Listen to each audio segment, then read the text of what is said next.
दोस्तों ये इमेज थोड़ा देखिए, ये कौन है? राहुल गांधी। सिर्फ राहुल गांधी नहीं, leader of opposition Rahul Gandhi. तो दोस्तों ये लीडर ऑफ अपोजिशन यानी एलओपी है क्या?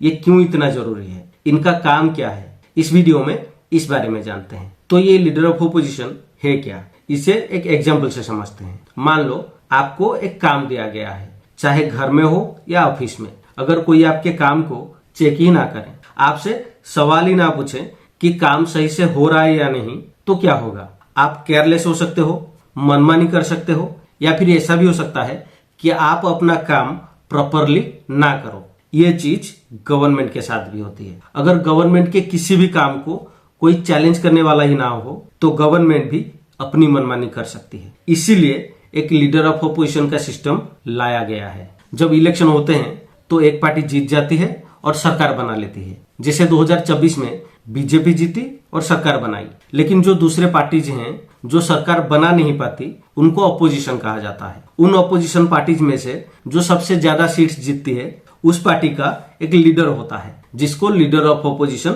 बनाया जाता है। जैसे 2024 में कांग्रेस 99 सीटें जीतकर सबसे बड़ी अपोजिशन पार्टी बनी और राहुल गांधी को लीडर ऑफ अपोजिशन बनाया। दोस्तों ये लीडर ऑफ अपोजिशन का पोस्ट सिर्फ लोकसभा में नहीं बल्कि राज्यसभा में भी होती है। इसके अलावा हर राज्य के विधानसभा में भी एलओपी का पोजीशन है। अभी रिसेंटली आपने एक न्यूज सुना होगा कि दिल्ली असेंबली में अतिशी मार्लेना को लीडर ऑफ अपोजिशन चुना गया है। तो दोस्तों लीडर ऑफ अपोजिशन की जरूरत क्यों है, इसे भी एक एग्जाम्पल से समझते हैं। आपके पापा घर का खर्चा चलाते हैं, लेकिन अगर वो बिना सोचे समझे पैसा उड़ाने लगे तो घर का खर्चा चलाने में दिक्कत होगी। अगर आप या और कोई घर का छोटा मेंबर जैसे कि आपकी भाई या बहन आपकी पापा से सवाल करें तो हो सकता है कि वो इग्नोर कर दें, वो आपको आंख दिखा देंगे और आप चुप हो जाओगे। लेकिन अगर आपकी मम्मी सवाल उठाएगी, आपके पापा को तो जवाब देना पड़ेगा। मम्मी के पास इतनी अथॉरिटी होती है कि वो पापा के डिसीजन को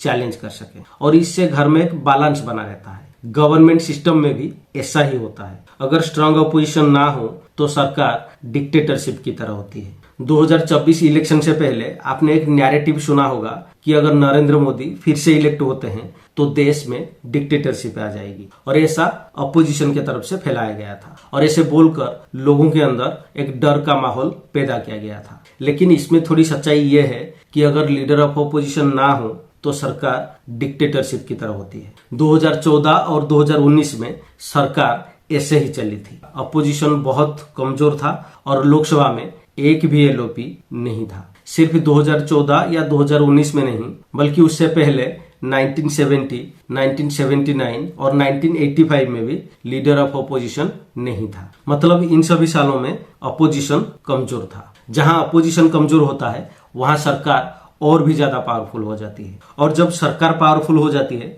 वो किसी की परवाह नहीं करता। वो जो चाहे वो कर सकती है, कोई भी पॉलिसी ला सकती है, क्योंकि उसे रोकने टोकने वाला कोई नहीं होता और इसका असर देश पर पड़ता है। इसीलिए सरकार को चैलेंज करना जरूरी होता है। लेकिन चैलेंज करेगा कौन? अपोजिशन तो कमजोर है, सरकार उसकी बात नहीं सुनेगी। जैसे मैंने एग्जाम्पल में आपको बताया कि आपके पापा आपकी बात नहीं सुनेंगे, वैसे ही सरकार भी अपोजिशन के बात नहीं सुनेगी। आपकी पापा किसकी सुनेंगे?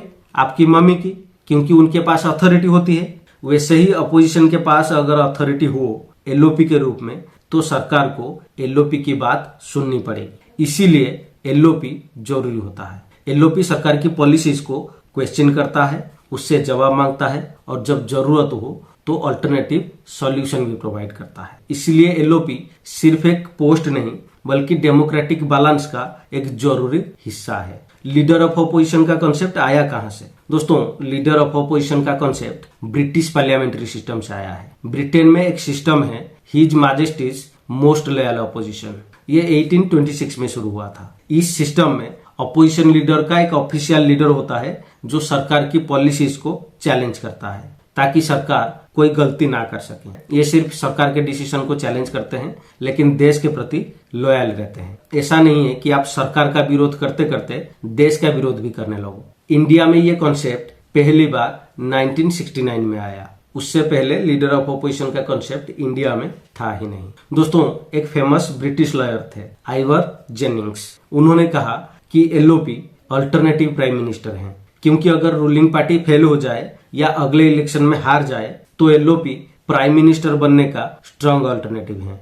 इसी वजह से अपोजिशन पार्टी अपना एक टीम तैयार करती है और इसे कहा जाता है शैडो कैबिनेट। अब ये शैडो कैबिनेट क्या है? रूलिंग पार्टी का एक कैबिनेट मिनिस्ट्री है और शैडो कैबिनेट उसका अल्टरनेटिव है। मतलब रूलिंग पार्टी इलेक्शन जीत के अपना कैबिनेट बनाती है और अपोजिशन अपना टीम तैयार करती है। अगर रूलिंग पार्टी के फाइनेंस मिनिस्टर कोई पॉलिसी अनाउंस करते हैं तो शैडो फाइनेंस मिनिस्टर उस पॉलिसी को एनालिसिस करते हैं। अगर उस पॉलिसी में कुछ खराबी है तो उसको क्रिटिसाइज किया जाता है और अल्टरनेटिव सॉल्यूशन भी दिया जाता है। दोस्तों, शैडो कैबिनेट का ये सिस्टम ब्रिटेन में शुरू हुआ था और इंडिया में भी काफी बार ये देखा गया है। फॉर एग्जाम्पल 2024 में उड़ीसा में इलेक्शन हुआ जिसमें बीजेपी ने बीजू जनता दल को हराया और बीजू जनता दल के लीडर नवीन पटनायक शैडो कैबिनेट बनाए। तो दोस्तों, लीडर ऑफ अपोजिशन कैसे चुने जाते हैं? इसके लिए कुछ क्राइटेरिया होते हैं और ये लोकसभा और राज्यसभा दोनों के लिए अलग अलग होते हैं। लोकसभा में एलओपी बनने के लिए 2 शर्तें होती है। पहला, अपोजिशन पार्टी के पास लार्जेस्ट न्यूमेरिकल स्ट्रेंथ होनी चाहिए। मतलब जितने भी अपोजिशन पार्टीज हैं उनमें से जो सबसे ज्यादा सीट्स जीती होगी उस पार्टी का लीडर एलओपी बन सकता है। फॉर एग्जाम्पल अभी कांग्रेस के राहुल गांधी एलओपी हैं। 2024 में कांग्रेस सबसे ज्यादा 99 सीट्स जीती। दूसरा शर्त, उस पार्टी के पास मिनिमम 10% स्ट्रेंथ होनी चाहिए। मतलब लोकसभा के टोटल सीट के 10% सीट्स होनी चाहिए। लोकसभा में टोटल सीट्स कितने हैं? 543। उसका 10% कितना हुआ? 54.3 यानी 55 सीट्स। मतलब जिस पार्टी के पास 55 सीट्स हैं उस पार्टी का लीडर एलओपी बनेगा। कांग्रेस के पास 99 सीट्स थी, जो मिनिमम रिक्वायरमेंट है 55, उससे ज्यादा। इसीलिए राहुल गांधी लोकसभा में लीडर ऑफ अपोजिशन बने। अगर कभी किसी अपोजिशन के पास 10% स्ट्रेंथ नहीं है तो एलओपी नहीं बनेगा। फॉर एग्जाम्पल 2014 में कांग्रेस के पास 44 सीट्स थी और 2019 में 52 सीट्स।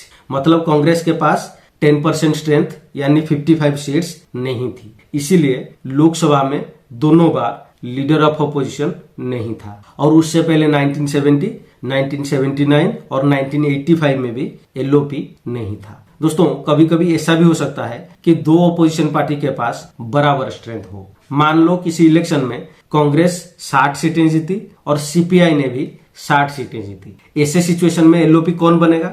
ऐसे केस में प्रिसाइडिंग ऑफिसर जो है वो डिसाइड करेंगे कि किसको एलओपी बनना है। अब प्रिसाइडिंग ऑफिसर कौन है? लोकसभा में स्पीकर होते हैं, वो होते हैं प्रिसाइडिंग ऑफिसर, जो अभी हैं ओम बिरला। और राज्यसभा में प्रिसाइडिंग ऑफिसर है चेयरमैन, जो अभी हैं जगदीप धनखड़। राज्यसभा में एलओपी बनने के लिए सिर्फ एक शर्त होती है, अपोजिशन में जो सबसे बड़ी पार्टी होगी उसकी लीडर एलओपी बनेगा। इसमें 10% सीट्स वाली कंडीशन नहीं होती। फॉर एग्जाम्पल 2014 और 2019 में लोकसभा में एलओपी नहीं था क्योंकि कांग्रेस के पास 10% सीट्स नहीं थी, लेकिन उसके बावजूद राज्यसभा में एलओपी था।